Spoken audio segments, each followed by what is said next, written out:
আজকে একটা ফ্লিপকার্ট থেকে গ্রোসারি দিয়ে গেল, তো অনেকগুলো জিনিস আছে।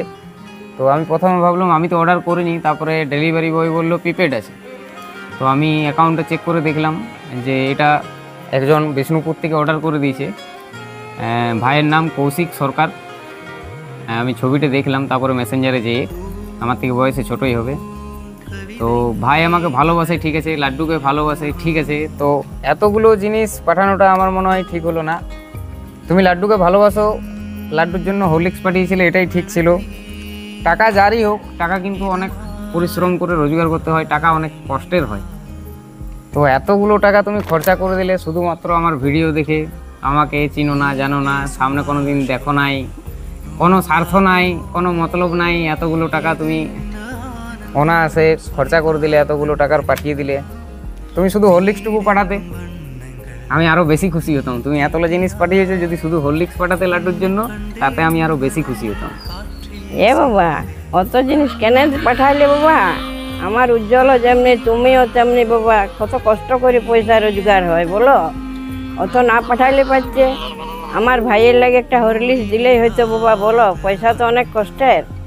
আমার ছেলে হয়তো একটু কম করে, তাও তো ছেলে আমার দেখছে, শুনছে, সবাই করছে বাবা, বলো। একটু কম করে দিলেই ভালো হতো, বলো। তোমারও তো কষ্টেরই পয়সা বাবা, পয়সা তো কষ্টেরই হয়। উনির বাবাও তখন বয়স্ক হয়েছে, বসে আছে। আর এই ছেলেই আমার করছে সবার জন্যে, সংসারের জন্যে। ছেলে আমার খুবই ভালো বাবা, ছেলের আমার তুলনা নাই। হ্যাঁ, একটু কম করে পাঠাইলে ভালো হইতো বাবা, বলো। দেওয়ার থেকে, নেওয়ার থেকে দেওয়াটা আরও তো খুশির জিনিস। আমার উজ্জ্বল যেমন কোনোদিন দিতে পারে বাবা, সবাই আশীর্বাদ করো, ছোট বড়, বলো। ওইটাই বলছি বাবা। মায়ের বক্তব্য, আমার বক্তব্য একটাই, বলো। মানে টাকা অনেক কষ্টের জিনিস, এতগুলো টাকা খরচা করেছে। তো যাই হোক, খুশি হয়েছি, খুশি হয়নি এটা নয়। তুমি এতগুলো জিনিস পাঠিয়েছো, তবে আমার মনে হয় শুধু হরলিক্সটুকু পাঠালেই ভালো হতো। হরলিক্সটার দামও মনে হয় অনেক, 300-400 টাকা হরলিক্সটার দামেই এতগুলো জিনিস আছে। এই জিনিসগুলো সব মিলায় মনে হয় 1600-1700 টাকা জিনিস হয়ে যাবে।